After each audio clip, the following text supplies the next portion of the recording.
આમોદમાં તિલક મેદાન ખાતે ભગવાન બિરસા મુંડાની પ્રતિમાનું અનાવરણ કરાયું। ધારાસભ્ય ડીકે સ્વામી તથા સાંસદ મનસુખ વસાવા વિશેષ ઉપસ્થિત રહ્યા। આમોદનું તિલક મેદાન હવે બિરસા મુંડા સર્કલથી ઓળખાશે। સમસ્ત આમોદ તાલુકા આદિવાસી સમાજ દ્વારા આજરોજ તિલક મેદાન ખાતે ક્રાંતિકારી જનનાયક ભગવાન બિરસા મુંડાની પ્રતિમાનું અનાવરણ કરવાનો ભવ્ય કાર્યક્રમ રાખવામાં આવ્યો હતો, જે નિમિત્તે ધારાસભ્ય ડીકે સ્વામી તથા સાંસદ મનસુખભાઈ વસાવાની વિશેષ ઉપસ્થિતિમાં પ્રતિમાનું અનાવરણ કરવામાં આવ્યું હતું, જેથી સમગ્ર આમોદ નગરમાં ઉત્સાહ અને ગૌરવનો માહોલ જોવા મળ્યો હતો। આમોદ ખેતીવાડી ઉત્પન્ન બજાર સમિતિ સામેથી આદિવાસી સમાજ દ્વારા સુપર જણકાર બેન્ડના સથવારે ભવ્ય શોભાયાત્રાનું આયોજન કરવામાં આવ્યું હતું, જેમાં મોટી સંખ્યામાં આદિવાસી સમાજના ભાઈઓ બહેનો તથા લોકો હાજર રહ્યા હતા અને બેન્ડની સુરાવલી સાથે પરંપરાગત ડાન્સ કરી ઝૂમી ઉઠ્યા હતા। ક્રાંતિકારી જનનાયક ભગવાન બિરસા મુંડાની પ્રતિમાના અનાવરણ પ્રસંગે શોભાયાત્રામાં જોડાયેલા ધારાસભ્ય ડીકે સ્વામી તેમજ સાંસદ મનસુખ વસાવાનું સમાજના આગેવાનોએ પુષ્પમાળા પહેરાવી ભાવભીનું સ્વાગત કર્યું હતું। બિરસા મુંડા એક વેદ તરીકે પણ ઓળખાતા હતા, કારણ કે લોકોની ગમે તેવી પીડા તેમની અલૌકિક શક્તિથી દૂર થતી હોવાથી લોકો તેમને ભગવાન તરીકે પૂજે છે। જનનાયક બિરસા મુંડાએ ખૂબ જ નાની ઉંમરમાં આદિવાસી સમાજને સંગઠિત કરી આદિવાસી સમાજને એક નવી દિશા બતાવી હતી। આ પ્રસંગે આમોદ આદિવાસી સમાજ સંગઠન પ્રમુખ નટવરભાઈ રાઠોડ, ભીમપુરા ગામના સરપંચ દીપકભાઈ રાઠોડ, સતીશ વસાવા, મહેન્દ્રભાઈ વસાવા તેમજ નગરપાલિકા મુખ્ય અધિકારી પંકજ નાયક, પાલિકાના સદસ્યો, આમોદ તાલુકા ભાજપ પ્રમુખ દીપક ચૌહાણ, મહામંત્રી હિતેશ પટેલ, આમોદ શહેર ભાજપ પ્રમુખ મિથુન મોદી, મહામંત્રી હિતેશ શાહ, ભાવિક પટેલ તેમજ સમગ્ર ભરૂચ જિલ્લામાંથી આદિવાસી સમાજના આગેવાનો હાજર રહ્યા હતા અને કાર્યક્રમ પૂર્ણ થયા બાદ ભગવાન બિરસા મુંડાને ફુલહાર અર્પણ કરી ધન્યતા અનુભવી હતી। અત્રે ઉલ્લેખનીય છે કે આમોદ નગરમાં આવેલા તિલક મેદાન સર્કલનું નામ બદલીને હવે નવું નામકરણ કરવામાં આવ્યું હતું। રિપોર્ટર અકબર બેલીમ, આમોદ। આજ રોજ તારીખ 11/1/2026 રવિવાર આમોદ નગરમાં એક સોનાનો સૂરજ ઉગ્યો એમ કહી શકાય। આજનો દિવસ આમોદ નગર, આમોદ તાલુકામાં એક ઐતિહાસિક દિવસ તરીકે ગણાશે, કારણ કે અમારા આદિવાસી સમાજના ભગવાન એવા બિરસા મુંડાજી અને દેશના મહાન ક્રાંતિકારી અને ધરતી આંબા એવા બિરસા મુંડાજીની પ્રાણ પ્રતિષ્ઠા આજે અહીંયા કરી છે।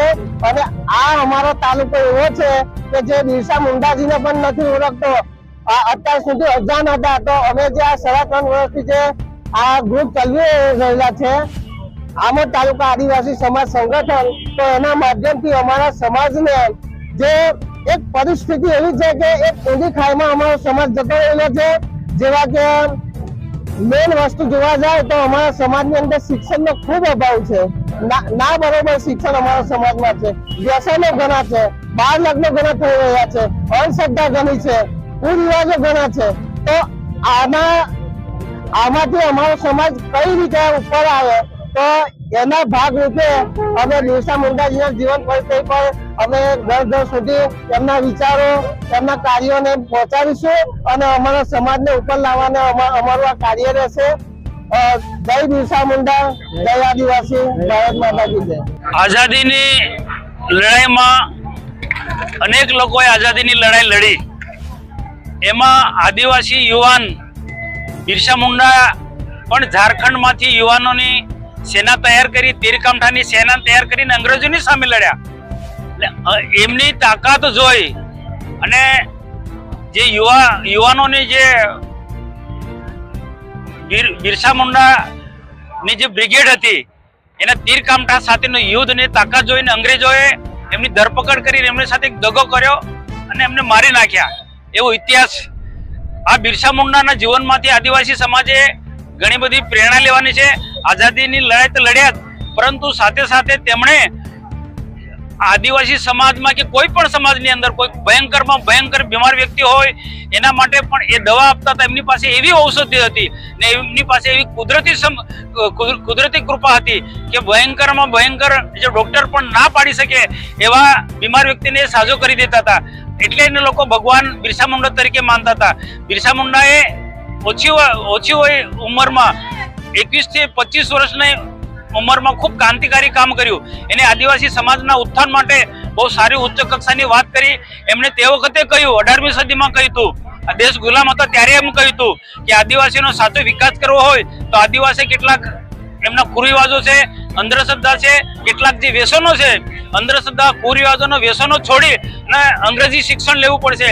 એ વખતે એમને શિક્ષણ પર ખૂબ ભાર મૂક્યો છે. તો આદિવાસી સમાજને આજે મેં એ જ અપીલ કરી કે આપણે બિરસા મુંડાની પ્રતિમા અહીંયા સ્થાપિત કરી આમોદમાં, અને આદિવાસી સમાજના યુવાનો પણ આજે ખૂબ મોટી સંખ્યામાં ભાઈ બહેનો બધા જ ઉપસ્થિત હતા. તો બિરસા મુંડાના જીવનમાંથી આપણે સૌએ પ્રેરણા લેવી જોઈએ અને સાચા અર્થમાં આદિવાસીના વિકાસ માટે દેશના પ્રધાનમંત્રી અને ગુજરાતના માનનીય મુખ્યમંત્રી ભૂપેન્દ્રભાઈ પટેલ સાહેબ પણ અનેક પ્રકારની બધી યોજના લઈને ચાલે છે. શિક્ષણથી માંડીને રોજગારથી માંડીને બધી જ રીતના આપણા વિસ્તારની અંદર મોટા મોટા ઉદ્યોગો આવ્યા છે. તો આ ઉદ્યોગોમાં પણ આપણે સારું શિક્ષણ પ્રાપ્ત કરીશું, અંગ્રેજી ગણિત વિજ્ઞાન વાળું શિક્ષણ પ્રાપ્ત કરીશું. તો આ મોટા મોટા ઉદ્યોગોમાં આપણા યુવાનોને રોજગારી મળે, કામ મળે અને સરકારી નોકરી મેળવવામાં પણ ગુણવત્તાવાળું શિક્ષણ જે બિરસા મુંડાએ કહ્યું છે એ પ્રકારે અંગ્રેજી શિક્ષણ આપણે મેળવીશું તો આદિવાસી સમાજની, ગરીબ સમાજની એ ઉન્નતિ થશે. એ આજે અપીલ કરી અને આવનારા દિવસોમાં જે ભારત ભારત 2047 સુધીમાં વિકસિત ભારત બનાવવાનો છે તે વખતે ગુજરાત ને ભરૂચ જિલ્લો પણ પાછળ ના રહે અને આદિવાસી સમાજ પણ પાછળ ના રહે, એટલા માટે મેં આદિવાસી સમાજને પણ વિકાસના માર્ગે જોડવાની અપીલ કરી.